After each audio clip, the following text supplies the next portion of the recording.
Hello and welcome, you're watching Head to Head. Young activists gathered last week in the Ukrainian capital for the 9th annual Summer Academy for Eastern Europe and South Caucasus. But what is this project exactly and what are the outcomes of the event? Now, to talk more about this, we welcome in our studio today Igor Iltyo, representative of Institute for Democracy and Social Progress NGO. Hello and thank you for joining us. Hello. So first question, please tell us more for the viewers to understand about the Summer Academy 2018, and so what's the goal behind the project? Summer Academy, it was the 9th Summer Academy that is held in Ukraine, so we started 9 years ago. And the main idea was two main issues. First, this is the platform for the young and active, maybe future politicians from different countries. And the second one is educational basis. So this is a training, but at the same time, this is a platform for informal meeting and for informal exchanging of the situation between the countries. How the youth going on? What are the main, issues on the agenda?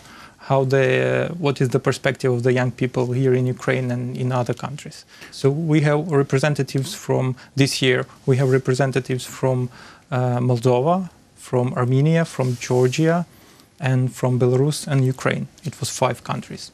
We used to have the representatives from Azerbaijan, but unfortunately, the last 2 years, as you know, tensions rose between two countries, and the issues, which is quite interesting. That personally, for me, starting that from the very beginning of the Summer Academy, I always think that, guys, we give the platform for you, so please, Armenians, try to discuss things and problems.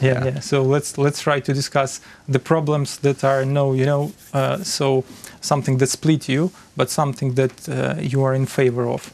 But after the situation in Ukraine started, and I really understand much more why the Armenians and Azerbaijan. So you're saying even among young people that you have in the Summer Academy and who have this informal, let's say, pre-diplomatic encounters, these situation reflects even on them and especially on them? Yeah, of course. They are the citizens of the countries they represent.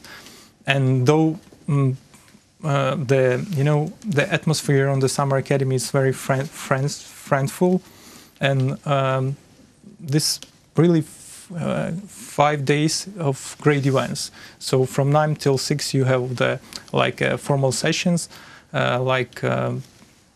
how to make a central message, how to be active, political campaigning, how to organize the youth organizations, how to be active in NGO in different fields.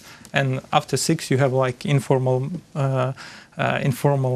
time for spending in the countryside of the Kiev, in a very beautiful site. So you can go to the lake to speak about the politics and about the future. In a more quiet way, I guess, than any... This year it was very interesting to speak with representatives of Armenia. We have the biggest representative, it was 8. Because, after Velvet Revolution, there is only information from the TV. And it was very interesting to see how the young people from Armenia see their perspective. So you're saying young, but which age are we talking about here? Which age? Between 18? Are they teenagers? Most of them are students, so it's from 20 till 35. Yep. So they are young. Some of them are students, some of them are NGO activists, some of them are active even in the youth wings of the political parties. So it's different NGOs or the young wing parties. It depends on the state. So we give the platform. This year we have 2 trainers. One was from the UK and the other one from the Netherlands. They have good experience in the politics, so they give them a special knowledge how to be active in politics or in NGO. So my understanding is that you train young politicians, but possibly young politician leaders who might one day be in power. But And as you said, you have lecturers from Western countries coming to talk about their experience and their background. Why is it really possible to entirely adapt some Western methods or some Western experience to countries like Ukraine or Georgia or Armenia, which goes through different experience? Let's put it that way. I get your points. You know, our countries, we have really. Why Summer Academy started? Because all our countries have, you know, the background being the part of the Soviet Union. But we see that starting from the very beginning of the 90s, we take this track towards the European Union. Speaking concretely about these 5 countries, only probably the Belarus didn't, you know, are so active in their EU agenda, but 3 of these countries have already the association agreements. It's Ukraine, Moldova, and Georgia.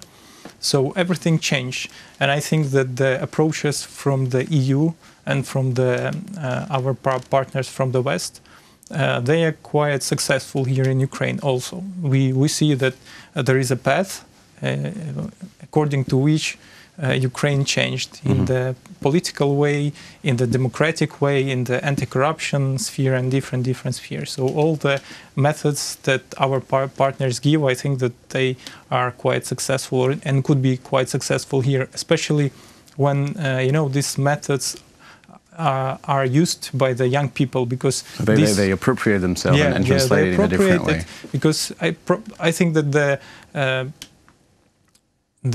because these young people, they didn't have, you know, this pledge of socialist.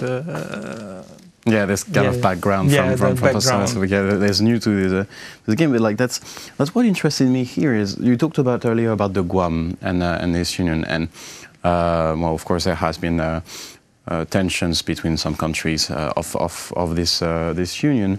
And, well, it kind of disappeared from this potential union, kind of disappeared from the international scene. Do you think that by that kind of initiative, it is possible to see a young generation of leaders from all this country trying to resurrect this alliance? You know, even speaking about Ukraine, when we started, there was no regional conflict in Ukraine. But as we see, for this 9-year period, unfortunately, we have the same. And I think that these young people, because last year we make a research on the Ukraine, Georgia, and Moldova, and Ukraine, Georgia, and Moldova, yes, about the restoring the sense of politics through the youth participation. So there was a poll about the young people, how they see on the conflicts. So a lot of them understand that thinking about their future, living in the country where there is a freeze conflict, it's not the best option for them, because, you know, it's something like an anchor for your country. When other countries are developed and they follow, even European Union also have a lot of problems, but these problems are not in the, you know, in the military sphere. They are in the economical sphere, in the migration, and so on and so forth. But in our countries, it's something like a bad circle. It's only about the conflict, and it didn't resolve. And I think that a lot of young people from these countries, they understand that acting politicians, they are, though they are not the cause of these regional conflicts, but they, you know, they nurture it. They feed it. It is very difficult for them to resolve, and probably only the new generation, using, by the way, these platforms, when they change their ideas. I think that this is very good tool for them to understand that only young people, only people with, you know, the progressive thinking, they could really resolve these problems, and not in the military way. But I think that most of them think that they can resolve it in the diplomatic way and in the political way.